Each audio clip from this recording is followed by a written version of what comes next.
A Friend for Henry by Jean Bailey, illustrated by Mika Song.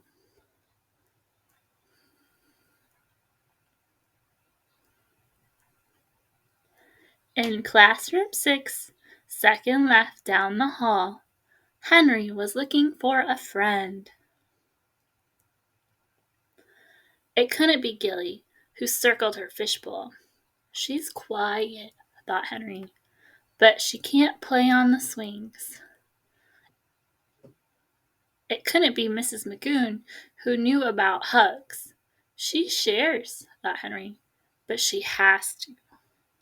Could it be someone else in classroom 6? In art class, Vivienne shared Henry's double easel. Vivienne was a kaleidoscope, a tangle of colors. She had ribbons and clackety shoes. She knew every pony song. Her fingernails were painted like rainbows. When I get paint on my fingers, Henry said, I wash it off. Vivienne waved her hands too close to Henry's face. My mommy painted them. Aren't they pretty? Painting on people is against the rules, said Henry. Did your mommy get in trouble? No. Henry lowered his voice. Did you get angry? Why should I? But Vivienne was very angry later. He ruined them! She likes rainbows, Henry explained. And he thought, a friend would say thank you. Reading time was Henry's favorite. My friend will like it too.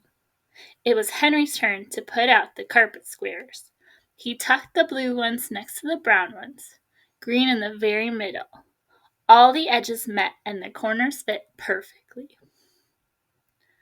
Reading time, shouted Samuel. My favorite. Samuel was a thunderstorm, booming and crashing. He was kind of scary if you didn't have your blanket. He could pick up crayons with his toes and do proper somersaults. Henry stepped in front of Samuel. Somersaults are hard. Samuel dodged past. I want a green one. Wait. Henry's throat felt tight. They're perfect. Mine's a magic carpet from a genie's lamp, said Samuel. It's not. Henry's face was hot. It's from Rug World. There's a sticker. Up, up, and away, magic carpet. Booming and crashing. Henry's fingers curled close. A friend listens. Henry, Mrs. Magoon knelt in front of him. Sit with me, please. Henry did, but he couldn't see the pictures, and his carpet square was brown. During snack time, Jaden took 3 crackers instead of 2. At recess, Riley dug up worms and let them use the swings. At free time, Henry's hope for a friend felt small. He watched the sunlight play along Gilly's scales. He could watch Gilly for a long time. Katie watched, too. Katie smelled like strawberry milk. She read storybooks all by herself. She slid down the big slide, sometimes backwards. The big slide is too big, said Henry. Gilly floated past. She's shimmery, said Katie. But she doesn't blink, said Henry. What does she do?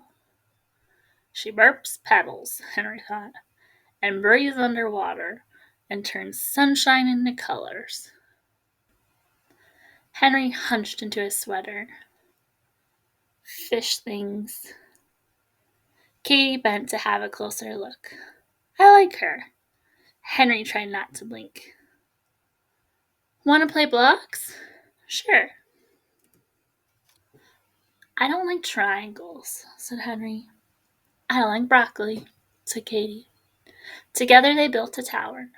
It had rectangles, cylinders, and squares, but no triangles or broccoli. "It's perfect," said Henry. "Thank you," said Katie.